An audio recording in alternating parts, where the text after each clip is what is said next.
පෙරුම් පුරාගෙන ආසංසාරේ පැතුමද සුණු විසුණුව වැටුනේ කාටද රිදුනේ කවුරුද හැඬුවේ දුම්රිය මොහොතක් නතර වුනේ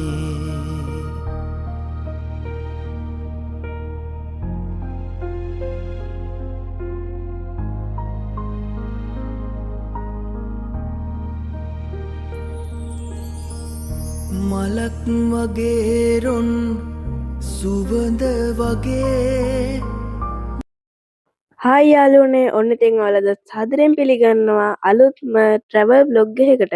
ඉතින් යාළුවනේ අද මම ආවේ කල්තොට කියන ප්‍රදේශයේ පිහිටලා තියෙන බුදුගල රජමහා විහාරය බලන්න. ඉතින් යාළුවනේ මේ පන්සල ශ්‍රී සර්වඥජාතූන් වහන්සේලා වැඩ සිටින ඉතාම සුන්දර පන්සලක්.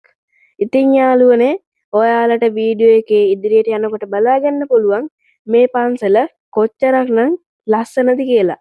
අපිට තව ගොඩාක් උඩට නගින්න තියෙනවා. පර්වත තමයි මේ පන්සලේ තියෙන්නේ. ඉතින් මේ පර්වත වලට නගින්න තියෙනවා. නැගලා අපිට බලන්න ගොඩාක් දේවල් තියෙනවා. ඉතින් දැම්ම මේ වීඩියෝ එකට ලයික් එකක් දාන්න. ඒ වගේම සබ්ස්ක්‍රයිබ් කරන්න.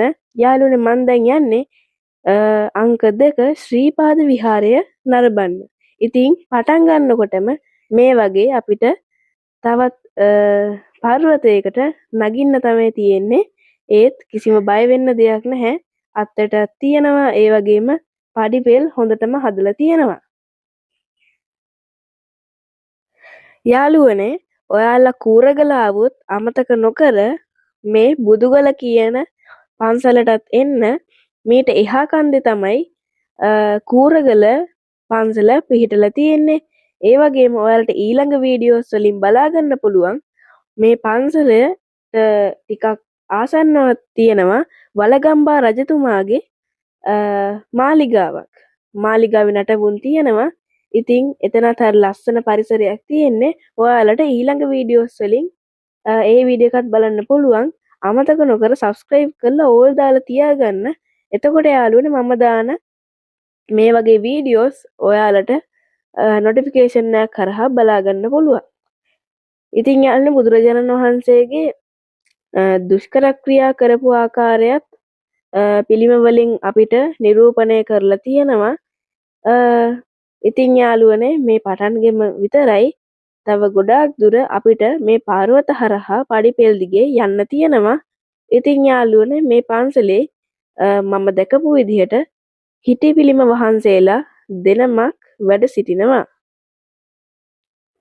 හිටි පිළිම නම් ගොඩක් උසයි යාළුවනේ. හරි මේ විදිහට අපි දැන් ටික ටික ආයි බැහැගෙන ඇවිල්ලා අපිට නැවතත් මේ විදිහටම තවත් පර්වතයකට නගින්න වෙනවා.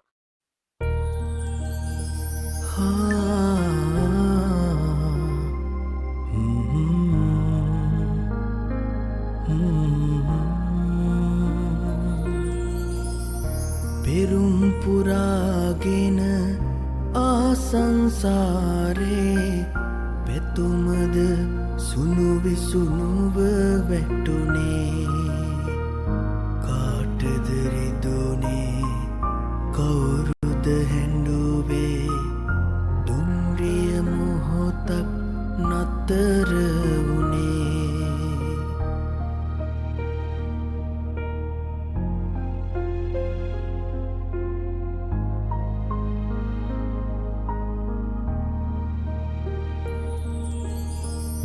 මලක් වගේ රොන් සුවඳ වගේ ජීවිතයේ සුව අපමණ වේ මලක් වගේ රොන් සුවඳ වගේ ජීවිතයේ සුව අපමණ වේ යාළුවන දැන්වල්ලට පුදුම සහගත දෙයක් දකින්න පුළුවන්. ඒ මොකක්ද කියනවනම් මේ ගල් පාර්වත දෙක යාළුවනේ නිකම් පිහියකින් කේක්කයක් කපල වගේ හරි ලස්සනට දෙකට පැලි දෙබෑ වෙලා තියෙනවා.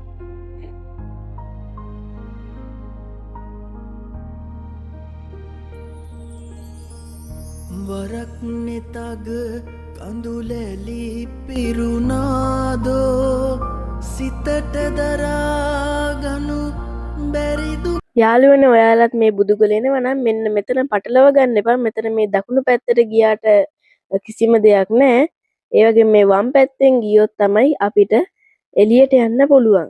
ඉතින් මේක උමගයක් වගේමයි ගල් පර්වත අස්සෙන් තමයි යන්න තියෙන්නේ.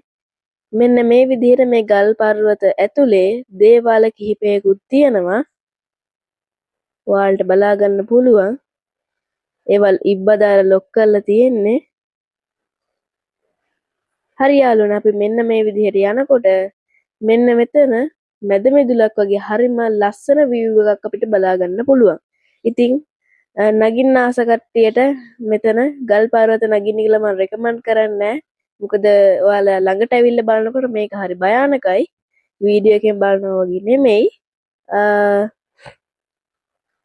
මෙතන යාළුවනේ පත්තිනි දේවාලය තියෙනවා.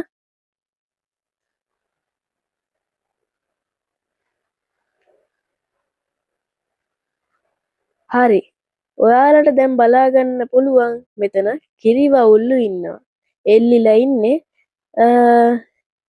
දැන් නම් මෙයාලා ඇවිස්සিলা නෑ වගේ. ඔයාලත් අවුස්ස ගන්න එපා. මේ ඉන්නේ කිරිවවුල්ලු. මන් දන්න තරමින් මේ ඉන්න පොඩි වවුලු జాතිය කිරිවවුලු වෙන්න ඕන. හරි ඉතින් අද වීඩියෝ එකේ ඔන්න දැන් තමයි මං ඉන්න විදිහට ෂොට් එකක් ගත්තේ. හරි පිටවීම මෙන්න මේ විදිහට අපි දැන් පිට වෙනවා. ඔන්න දැන් අපේ සේල චෛත්‍යයට තමයි යන්නේ.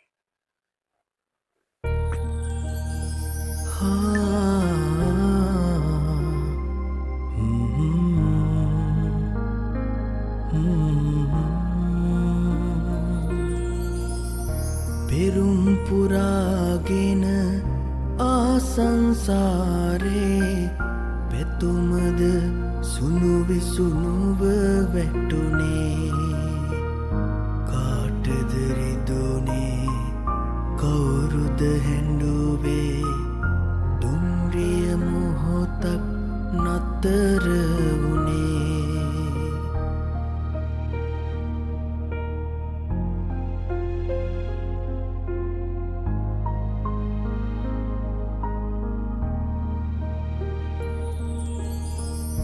මලක් වගේ රොන් සුවඳ වගේ ජීවිතයේ සුව අපමණ වේ. මලක් වගේ රොන් සුවඳ වගේ ජීවිතයේ සුව අපමණ වේ. දොලක් වගේ දිය දෝත වගේ ජීවිතයේ අම සිසිල දැනේ.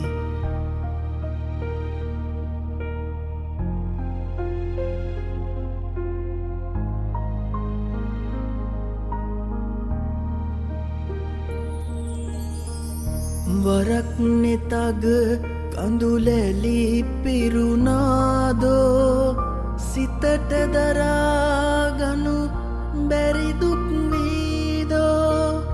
වරක් නෙතග කඳුලැලි පිරුණාදෝ සිතට දරාගනු බැරි. මේ වටේම හරිම ලස්සනයි යාළුවනේ. කුඹුරු යායවල තියෙන්නේ. තරම් සුන්දරදෝ දුකම කොයි තරම් සතුටක්දෝ. පෙරුම් පුරාගෙන ආසංසා. යාළුවනේ මන් දැන් යන්නේ ධාතු මන්දිරයට. මම වීඩියෝ එක පටන් ගන්නකොට ඔයාලට කිව්වා මෙතන සර්වඥ ධාතුන් වහන්සේලා වැඩ සිටිනවා කියලා.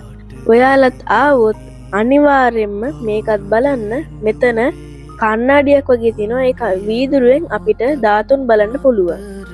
යාළුවනේ අදට අපේ වීඩියෝ එක ඉවරයි. අනිවාර්යයෙන්ම subscribe කරලා තියාගන්න ඊළඟට එන වීඩියෝස් බලන්න. ඊළඟට අර මං කිව්ව වලගම් බරත්තුමාගේ වීඩියෝ එකත් ගේන්න. good bye ඔයාලා හැමෝටම.